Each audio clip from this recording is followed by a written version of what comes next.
Muito boa noite, bem-vindos ao Jornal da Noite. Os resultados da auditoria às dívidas da Ematum, Proíndicos e MAM serão conhecidos já em 90 dias. A Procuradoria-Geral da República identificou uma empresa britânica com mais de 40 anos de experiência para auditar as dívidas com garantia do Estado. A Procuradoria-Geral da República anunciou esta sexta-feira o nome da empresa que vai fazer a auditoria das dívidas da Ematum, Proíndicos e MAM. Chama-se Kroll, está baseado em Londres e tem 40 anos de experiência de auditoria em vários países. No processo de seleção do auditor, concorreram 5 empresas de reputação internacional. A avaliação da dívida será concluída no prazo máximo de 90 dias, contados da data da celebração do contrato entre as autoridades moçambicanas e a empresa britânica.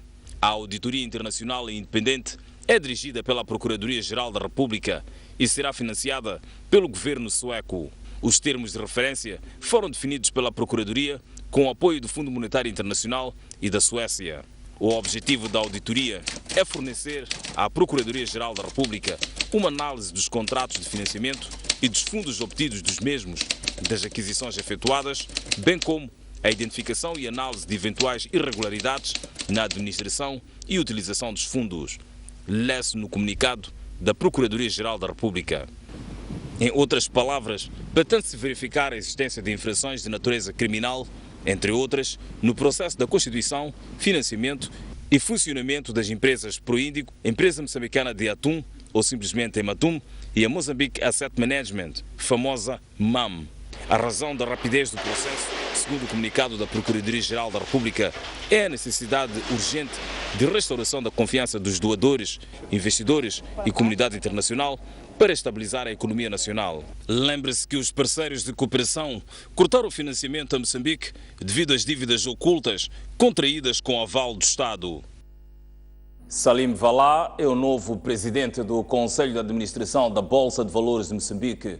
O professor universitário foi nomeado hoje pelo Ministro das Finanças, melhor da Economia e Finanças, Adriano Maliani. Até a sua nomeação, Salim Valá era conselheiro do Presidente da República para Assuntos Económicos.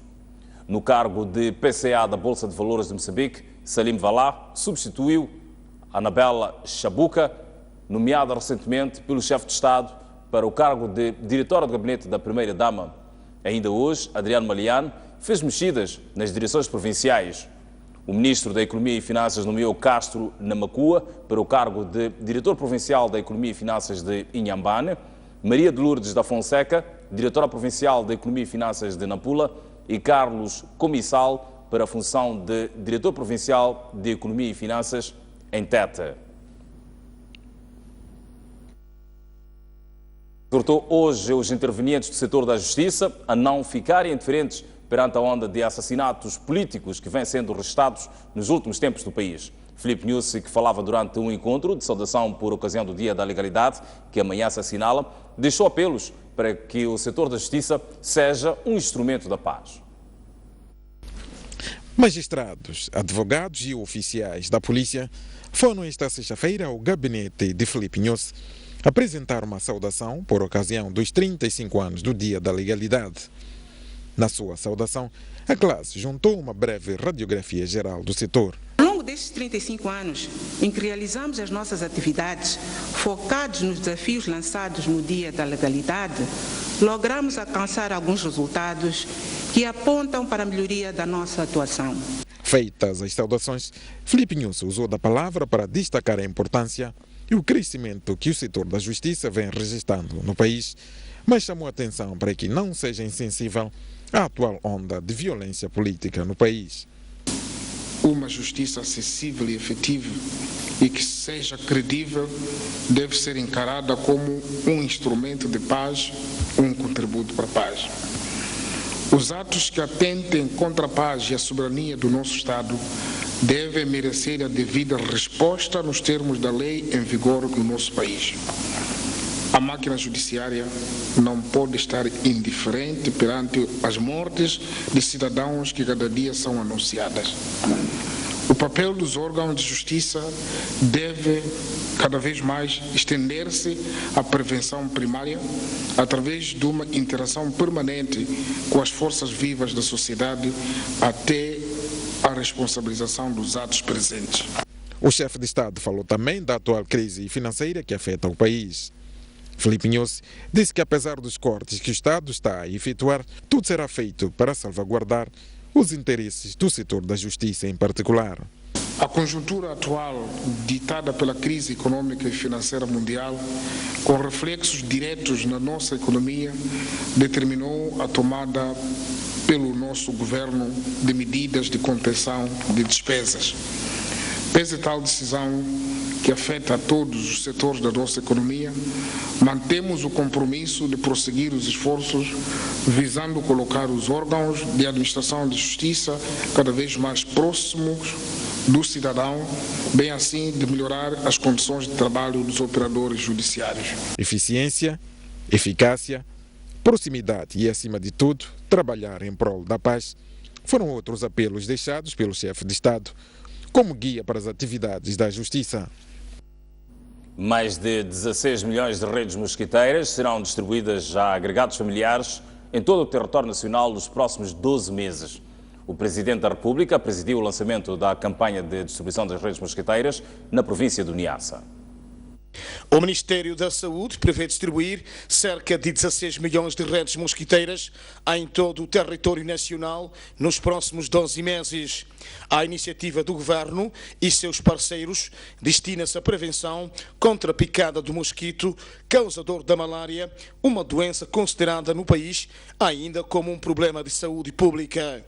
Ao lançarmos esta campanha universal de distribuição de redes mosquiteiras para o controle da malária, com considerável sucesso, recomendamos a observância dos seguintes aspectos: promoção do uso de redes mosquiteiras tratadas ao longo de todo o território nacional, diagnóstico da malária com precisão e o seu respectivo tratamento. É preciso potenciar as unidades de saúde com recursos necessários para o aumento da capacidade do atendimento. Um programa nacional de educação e sensibilização através de publicações de boletins e envolvimento do pessoal devidamente treinado, capaz de difundir corretamente a mensagem sobre os cuidados a ter na prevenção e tratamento de malária. Abandonemos a prática de uso da rede mosquiteira para a pesca, para cobrir sacos de carvão ou outras formas de utilização. A rede recebida no âmbito da campanha universal não deve ser vendida, é para o vosso uso. O programa conta com o apoio do Fundo Global, que já desembolsou mais de 900 milhões de dólares para a prevenção e combate da malária, tuberculose e HIV-Sida e outros 500 milhões para o reforço do sistema de saúde. It is indeed an honor for me to join you all today. É particularmente encorajador ver o plano ambicioso do Programa da Malária para a cobertura universal de redes mosquiteiras tornar-se realidade. Na ocasião, foram entregues redes mosquiteiras a 5 agregados familiares da capital provincial do Niassa. Para além desta cerimônia, o chefe do Estado procedeu à reinauguração do Instituto Industrial e Comercial em Gungunhane, também em Lixinga. Um inquérito realizado pelo Ministério da Educação e Desenvolvimento Humano revela que os maiores resultados no ensino em Moçambique devem-se ao desinteresse dos alunos e pelo afastamento dos pais em relação aos seus educandos. Foi durante o encontro com o Conselho de Escolas que Jorge Ferrão, ministro da Educação, lamentou os maus resultados registrados nos últimos exames. Um inquérito realizado pelo setor revela um desinteresse pela educação, quer por parte dos alunos, quer dos pais. Nossos estudantes se desinteressaram pelo aprender e pelo conhecimento.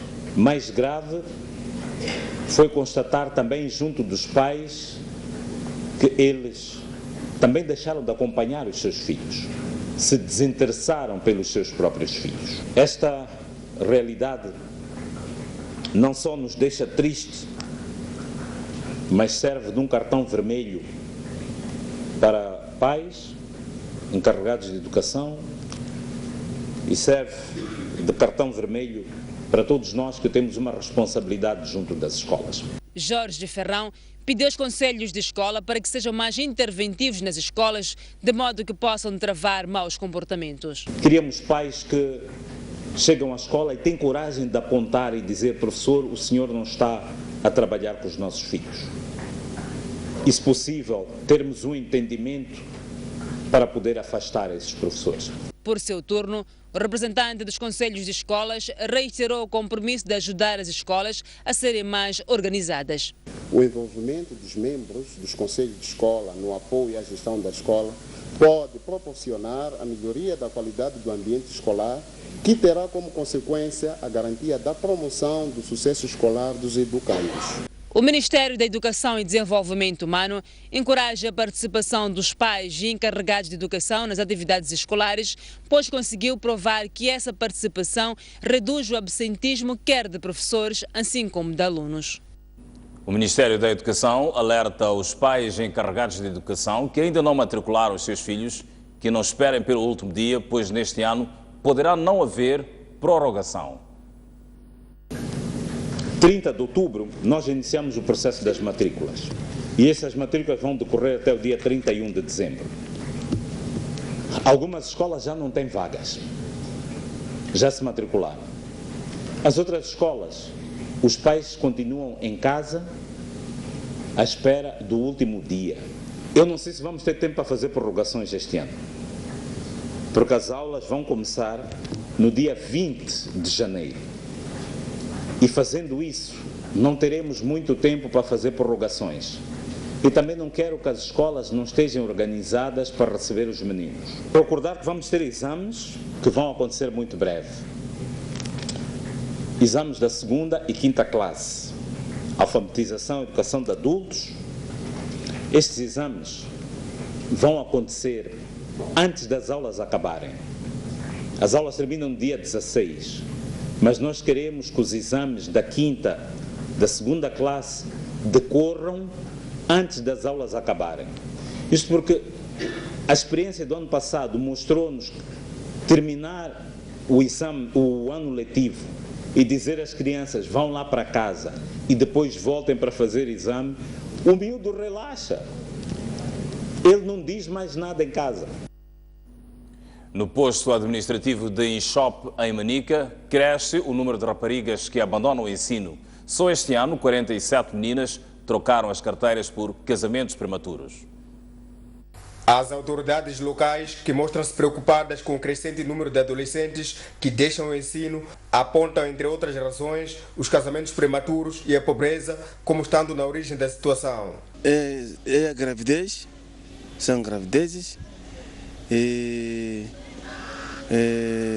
a pobreza, e uma parte os alunos. Pois bem, este é um apontamento que vai ser recuperado ao longo deste jornal, ou então nos próximos serviços de notícias. Pelo transtorno, nesta reportagem pedimos as nossas desculpas. Avançamos. Mais um caso de lixamento foi registrado na manhã de hoje na Beira. A vítima era um jovem de cerca de 25 anos, identificado apenas por Elias, e que há meses foi empregado doméstico no bairro onde foi morto. Mais um suposto ladrão foi linchado nas primeiras horas da manhã desta sexta-feira no bairro de Mataquane, na cidade da Beira. De acordo com os populares, a vítima fazia parte de uma quadrilha que na madrugada de hoje tentou assaltar uma residência. O suposto assaltante foi reconhecido por parte desta população quando já estava morto. Os populares, apesar de não terem provas, afirmaram que o finado, que já foi empregado doméstico numa residência neste bairro, era um ladrão. Estamos cansados com ladrões aqui na zona, estamos cansados. Sempre acordamos 1 hora, 2 horas. Já fizemos um sistema de trocarmos número para quando alguém sentir uma velocidade assim para ligar, para dizer que aqui já apareceu ladrões. Vizinha liga, começa a ver ladrões, vem com katana, com tudo. Mas é a primeira vez nós já queimamos porque já somos cansados. Mas o moço não conhecemos. Ele saiu de onde ele saiu, os jovens ouviram, fizeram aquilo que era normal. Sim, estava num grupo de ladrões, sim. Estava num grupo de ladrões, só quando gritaram, todo mundo foi acima dele. Pegaram ele, bateram nele e queimaram, os outros fugiram. Nós estamos mal aqui no coisa, papá. Assista a ver criança, não podemos deixar criança. Toda hora a janela encontra aberto. Minhas janelas estão a partir de pessoas, todas de manhã quando acordo da reunião é de ouvir esta ver, à noite não dormimos. E de verdade nós vamos dormir. Há muitos ladrões, nós estamos cansados. Não sei por causa de que esses ladrões vêm aqui sempre. Nós não podemos sair até 19 horas. Nós temos que ficar dentro da casa. Crianças, temos que amarrar mesmo 17 horas. Nós estamos com medo, não sabemos já o que se passa. Esses ladrões que sempre entram aqui vir roubar. A população deste bairro clama por uma maior presença policial e apela ao Conselho Municipal da Beira a prestar maior atenção na limpeza desta vala. Aqui na zona não temos polícia, nada. Sim, não chega, assim estamos repetindo. 18 horas até 22 horas nessa ponte não se passa. Não sei, talvez é por causa dessa mata, tá vendo?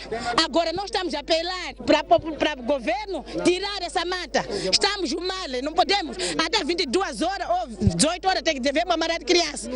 Com este linchamento, só para 24 o número de casos registrados só este ano em Sofala, contra 9 do ano passado e apenas 1 em 2014.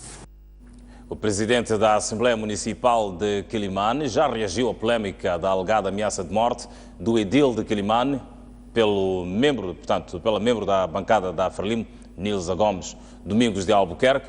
Diz que a membro da Frelimo ameaçou sim, mas que o regimento não prevê sanções em casos similares. Durante a primeira sessão extraordinária da Assembleia Municipal de Quilimane, decorrido há dias, o edil Manuel de Araújo exigiu que a mesa da Assembleia Municipal tomasse medidas contra a membro Nilza Gomes da bancada da Frelimo. Segundo o edil, a membro teria prometido matá-lo. A senhora Gomes, que está ali, prometeu dar um tiro na cabeça do presidente do Conselho Municipal, uma entidade eleita pelos municípios de Quilimane. A mesa da Assembleia deve reagir e deve fazer respeitar o regimento. Não podemos continuar com a cultura da impunidade, senhor presidente. O senhor foi eleito aqui para fazer respeitar o regimento. O regimento deve ser respeitado. Para de Araújo, a mesa da Assembleia deve, no mínimo, ter o registro da ocorrência, que, segundo disse, atenta contra a sua vida. No mínimo, que haja um registro, uma nota da Assembleia, ou, no mínimo, que o tal chefe da bancada minoritária venha reportar por escrito, porque dizer que eu conversei com ela, eles podem ter conversado dizendo, faça de novo. Qual é o conteúdo dessa conversa? O senhor sabe? O senhor presidente não sabe. Qual é o conteúdo dessa conversa que houve? Nós não sabemos. O chefe da bancada minoritária pode ter dito a sua membro, fizeste muito bem. Continua. Como que o senhor presidente sabe? O senhor presidente não sabe, não tem conhecimento do conteúdo da conversa que houve em sede partidária, a não ser que me queira dizer que também esteve na tal sede do partido minoritário. A sessão discutiu, dentre várias matérias, a proposta da segunda alteração do orçamento para 2016. As bancadas do MDM e da Frelimo na Assembleia Municipal de Quilimane já reagiram ao caso e aconselharam o edil de Quilimane a recorrer aos órgãos de justiça para reivindicar as declarações da membro da Frelimo. O presidente da Assembleia Municipal de Quilimane aconselha o edil Manuel de Araújo a recorrer aos órgãos de justiça para reivindicar as declarações da membro da Frelimo. O regimento da Assembleia não prevê nenhuma sanção nestes moldes. Aliás, o artigo 47 do regimento, inerente às interrupções das sessões, fala apenas do restabelecimento da ordem e disciplina. Uma das colegas, membro da Assembleia Municipal, de fato, levantou-se e disse, de fato, você deveria ser baleado. Ela disse isso? Disse isso, de fato, em plena sessão da Assembleia Municipal. Foi o que aconteceu. Agora, se as palavras proferidas pela colega Nilza afetam o bom nome, a imagem, a honra do presidente Araújo, o presidente, como cidadão, pode recorrer às instituições da justiça. E a Assembleia Municipal poderá ser solicitada para testemunhar os fatos. As bancadas do MTM da Frelimo na Assembleia Municipal de Climane também reagiram ao caso. O nosso regimento não prevê medidas disciplinares contundentes para membros que transgridem as normas do funcionamento. Porque o nosso regimento apenas diz, no caso existir confusão dentro da sessão, o presidente pode solicitar a interrupção temporária da sessão. E se persistir, o membro que tiver provocado confusão dentro da sessão pode ser retirado. O senhor presidente perceber é que não existe em nenhum momento matéria, em nenhum momento a membro Nisa Gomes prometeu matar o presidente do município. O presidente do município está sendo maquiavélico. E tudo isto, por causa das matérias que nós levamos à Assembleia, nós tivemos apreciações positivas para ajudar o município a caminhar como deve ser, e depois de lermos essas matérias, ele reagiu. Tudo o que ele faz é só para impedir a bancada Frelimo de apresentar raciocínios lógicos para aconselhar o município a funcionar com base na regra. Assim, cabe ao edil de Climane levar ou não o caso ao nível da justiça para reclamar a ameaça que alegadamente sofreu. Vamos fazer uma breve pausa e voltamos já a seguir, trazendo mais notícias. Até já.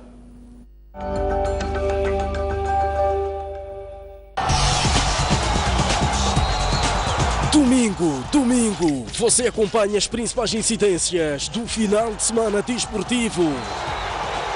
A arte e magia das estrelas. A festa e emoção. O registro dos momentos mais marcantes do desporto moçambicano. Ganhar, ganhar e ganhar. Comentários fundamentados de figuras apalizadas e incontornáveis. Nós temos que estar ao nosso melhor nível. A gente tem que procurar alternativas. Tudo isto e muito mais no programa Ao Ataque.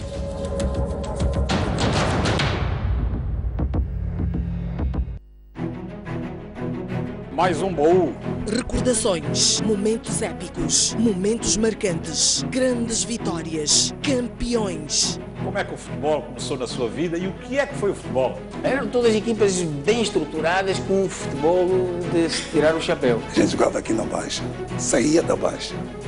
Era obrigado a fazer o jogo dos Palmaninhos. Antigos jogadores, paraquedistas, árbitros, pugilistas, médicos. O primeiro envolvimento direto foi como médico da seleção que foi aos Jogos Olímpicos, Moscovo, 1980. Hoje já temos a capacidade de fazer diagnósticos e cirurgias artroscópicas. O paraquedismo começa quando eu via militares da Força Aérea saltar. A dobragem de paraquedas é uma coisa fundamental. Uma campeã nasce ou faz-se? Um talento tem que nascer, mas também não basta só nascer, tem que se fazer para ser campeão.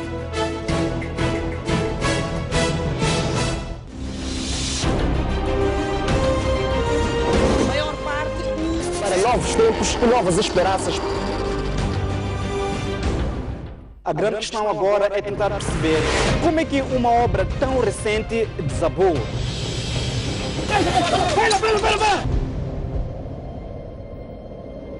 os animais perdem a luta pela sobrevivência. Garanta a subsistência de milhares de pessoas que vivem no bairro de Ulém. Apesar de todos os episódios de insegurança, as embarcações são a única alternativa para eles. Nesse terreno pequeno viviam 5 famílias. Apesar, é sempre bom ter um maior cuidado.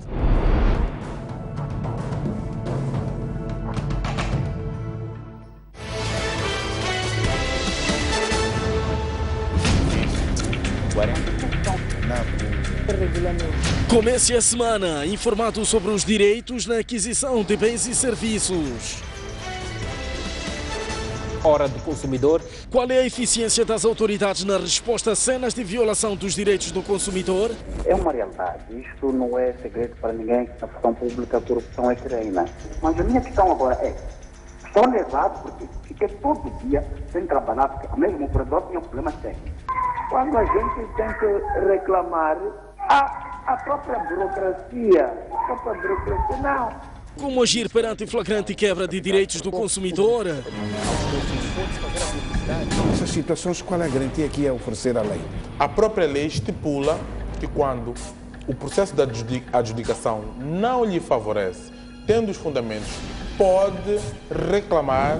Temos que usar de todos os meios, esgotarmos todos os meios que o Estado dispõe para que a gente possa ter os nossos direitos satisfeitos. Agora, às segundas-feiras, às 17h30, aqui na STV Notícias.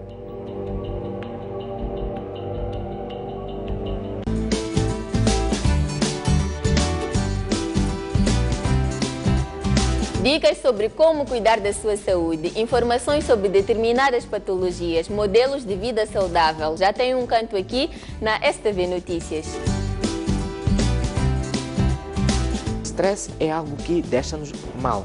Emoções fortes também desencadeiam asma. Uma boa alimentação, exercícios físicos, beber muitos líquidos, não perder noites. Gostava muito de chocolate com amêndoa. Saúde e bem-estar. Todas as segundas-feiras às 10 horas, siga conosco no Saúde e Bem-Estar.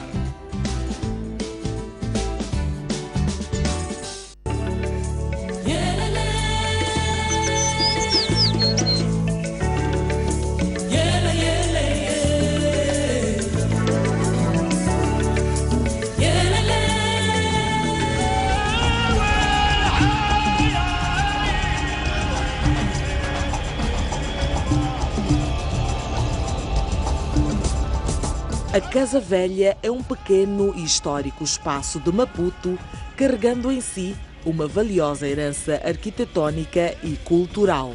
Foi oficializada como Associação Cultural da Casa Velha em 12 de dezembro de 1983.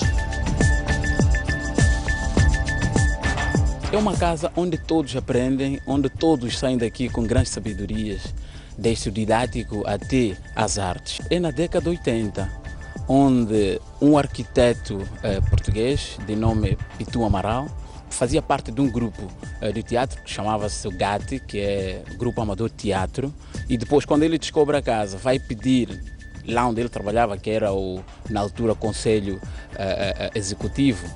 Eles passaram a ensaiar aqui. 10 anos depois, a Casa Velha é oficializada como Associação Cultural da Casa Velha.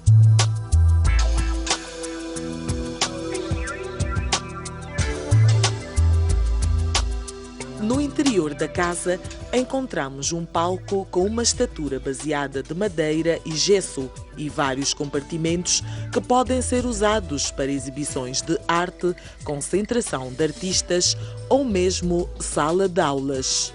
O espaço cênico denominado Teatro Mapico é uma cimarena com um palco pequeno, mas que durante muitos anos foi suficiente para que bons grupos e bom público colorissem o ambiente cultural nacional. Naquela altura, haviam aqui festivais de várias atividades na área infantil, desde desenhos, exposição de desenhos, papel reciclado, bonecos feitos de barro, mas também havia o teatro, havia dança, noites de conversa, guitarradas, onde apresentamos muitas peças de contos portugueses, que não contos A Bela Adormecida, por aí fora. A degradação progressiva da Casa Velha vem acontecendo há vários anos. A Associação Cultural detentora do espaço afirma que não dispõe de fundos para a sua reabilitação. Manter a Casa Velha viva é uma missão impossível. Digo isso, uma missão impossível. Na medida em que a Associação Cultural da Casa Velha em si não tem financiadores, nem estrangeiros, muito menos nacionais. Já recebemos alguns fundos do Fundac, que era para parte de reabilitação do nosso anfiteatro Mapico. E muitas das vezes, nós, quando os turistas, quando pessoas que vêm, gostam da Casa Velha, procuram saber o que é que nós precisamos, a nossa resposta é sempre a mesma. Nós precisamos de tudo. Apesar do teatro se encontrar degradado, a atividade cultural nunca morreu. Realizaram-se assim vários festivais culturais e de caráter educativo, formações na área de teatro, cenografia, sonoplastia, adereços, iluminação, coproduções com grupos nacionais e estrangeiros. Nessa altura fazia-se aqui, portanto nós que entrávamos, aprendíamos a fazer fotografias, aprendíamos a fazer câmeras, aprendíamos a fazer o teatro, aprendíamos a fazer, por exemplo, os desenhos, porque tínhamos aqui também atores que eram estudantes na altura da Escola de Artes Visuais, né? Então eles, por força e vontade, ensinavam nós crianças que estávamos aqui. E isso até hoje acontece.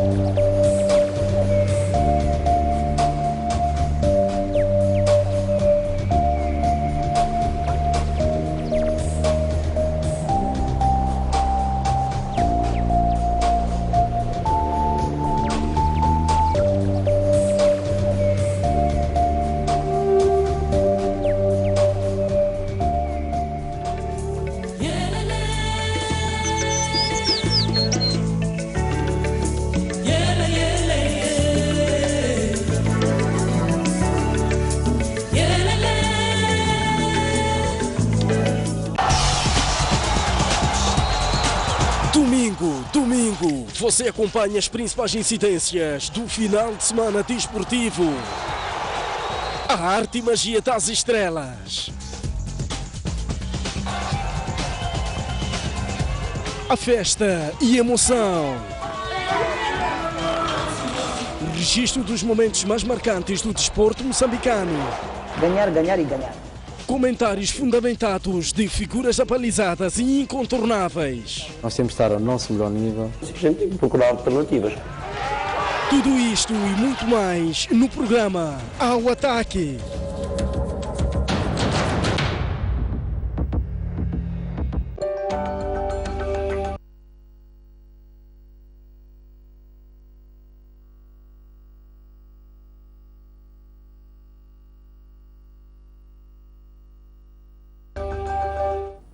Retomamos as notícias no Jornal da Noite e agora para olharmos para os convidados do programa País Económico que recomendam a renegociação da dívida às famílias e às empresas face aos aumentos das taxas de juro. Oldemiro Belchior e Ivan Amad dizem que o país tende a despertar para os efeitos da crise económica. Eu reparo que não só as famílias, principalmente as pequenas e médias empresas, ainda estão num estado dormente perante a crise. Não estão a reagir. É aqui onde eu acho que está o grande problema, face ao problema da crise. Não vamos ter uma saída sustentável neste país perante a crise se as famílias não acordarem para ela, se as pequenas e médias empresas não se assustarem para esta crise. As famílias e empresas devem, numa primeira fase, observar, face deste cenário atípico, é não entrar em desespero, não entrar em situação de pânico, nem ter medo do momento em que o país atravessa, mas tem que aqui procurar ter uma posição proativa, aproximarem-se aos bancos, aos credores, tentarem renegociar planos de pagamentos alternativos das suas dívidas através do alargamento do prazo, fazendo uma extension. Quando uma empresa fecha, ninguém vai para a empresa procurar saber porque que aquela empresa fechou. Vamos descobrir que a empresa não fechou porque as taxas subiram. Vamos descobrir que a empresa fechou porque o gestor era mau. Vamos descobrir que a empresa fechou porque não tinha um plano de contingência. Vamos descobrir que a empresa fechou, muitas das empresas em Moçambique não têm um plano de negócio. Quando nós estamos a falar a resposta à crise, o que é que tem que se mexer? O instrumento é o plano de negócio. Eu tenho que ir ao meu plano de negócio, que eu estava a implementar, dizer o que é que eu vou ajustar face a esta realidade. Se você não tem esse instrumento, vai tomar decisões aleatórias. Muitas das pequenas e médias empresas já apresentavam um elevado endividamento financeiro, com recurso a capitais alheios. Isso já é uma prática do empresário nacional, que é recorrer a um empréstimo a pagar outra dívida. Isto cria um financial leverage, um grau de alavancagem elevado, insustentável. Nós temos quase metade do crédito concedido à economia, o crédito interno, foi para as famílias. Mas o que é que as famílias fizeram com este dinheiro? Obviamente foi consumo. Consumo para um país que é um país menos exportador, mais importador. O que isso quer dizer que este tal consumo que aconteceu não beneficiou aquilo que era esperado, a economia nacional. Portanto, nós tiramos o dinheiro do país. Olhamos agora para as notícias do estrangeiro. Há 4 dias para as eleições nos Estados Unidos da América, os candidatos jogam tudo ou nada para conquistar o voto dos indecisos. As caravanas cruzam-se nos estados-chaves e ontem, Carolina do Norte e Flórida mereceram a atenção dos protagonistas, pois é onde se vai decidir quem será o próximo inquilino da Casa Branca.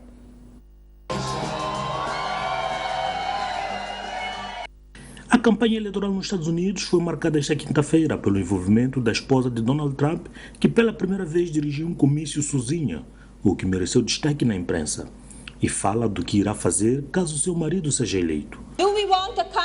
Queremos um país que respeite as mulheres e garanta oportunidades iguais. Serei defensora das mulheres e das crianças. Mas também pelo esforço dos democratas em tentar conquistar o precioso voto dos latinos, que representam 12% do eleitorado, com o candidato a vice-presidente a dirigir uma mensagem a eles em espanhol. Trump quer deportar a quase 16 milhões de pessoas. Isso vai em contra de um valor muito importante em nossa Constituição. Uma pessoa que nasce aqui é um cidadão. Donald Trump concentrou sua atenção em 2 estados-chave, Flórida e Carolina do Norte, onde questionou a capacidade de liderança de Hillary Clinton. Hillary criou um servidor privado como um escudo para suas atividades criminosas e as suas qualidades corruptas. Ela usou o cargo de secretária de Estado para interesses pessoais. O FBI tem tudo isso. E Hillary Clinton, cuja caravana cruzou-se com a sua adversária em Carolina do Norte, aproveitou o apoio a Trump pelo movimento racista e de extrema-direita Ku Klux Klan para chamá-lo de racista. E Barack Obama, que também trabalhou em Flórida, retirou a ideia de que Trump vai se manter o mesmo quando for presidente. Este fim de semana, quer os democratas, quer os republicanos, vão reduzir as ações de campanha à espera da grande terceira. A polícia congolesa promete fazer cumprir a medida de interdição de manifestações políticas tomada pelas autoridades a 48 horas de um protesto popular em Kinshasa contra o governo de Joseph Kabila. A 25 de outubro, Etienne Tshisekedi, líder de um partido de oposição na República Democrática do Congo, fez um comunicado anunciando a realização de uma manifestação popular a 6 de novembro, sábado, em Kinshasa, de frente ao Parlamento. Na última quinta-feira, a polícia instou as pessoas a seguir a sua jornada normal no próximo sábado, prometendo responder a qualquer tipo de manifestação que agora é proibida por lei na República Democrática do Congo. As autoridades de segurança de Kinshasa anunciaram que vão reforçar a presença policial em todos os pontos estratégicos e focos de tensão, com o objetivo de fazer cumprir a lei que impede o exercício de toda ação popular com caráter político não autorizada pelas autoridades urbanas.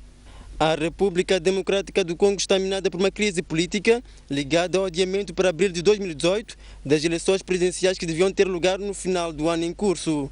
Esse adiamento consentido provocou revolta da oposição, que exige a demissão do presidente congolês Joseph Kabila do poder, tendo em conta o fim de seu mandato que expira a 20 de dezembro. A República Democrática do Congo é o segundo país da SADC, depois do Zimbábue, a tomar uma medida de interditar toda manifestação pública de caráter político. O Brexit só pode avançar depois de ser votado no Parlamento Britânico. A decisão foi anunciada pelo Tribunal Supremo do Reino Unido. Os juízes consideram que o governo de Theresa May não pode ativar o artigo 50 do Tratado de Lisboa sem antes consultar os deputados.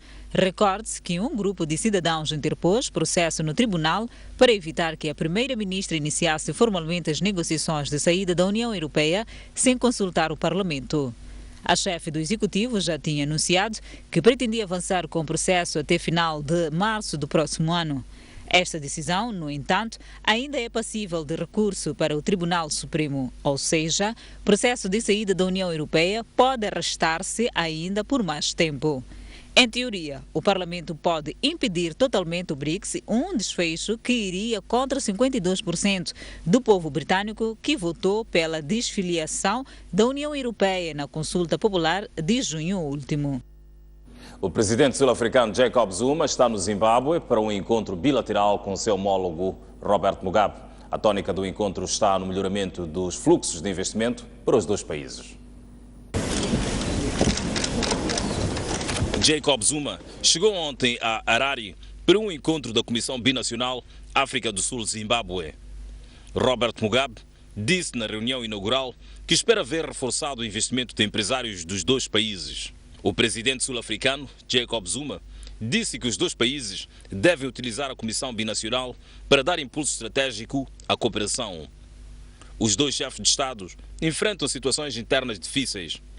Na terça-feira, a Justiça sul-africana publicou um relatório no qual Jacob Zuma é acusado de ter cometido crimes de corrupção ao mais alto nível.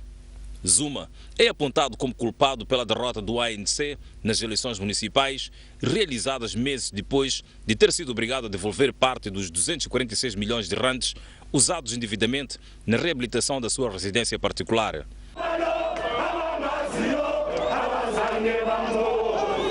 Várias manifestações, incluindo de membros do ANC, eclodiram no país, exigindo a queda do presidente. Os últimos protestos foram na quarta-feira. No Zimbábue, a situação não é diferente.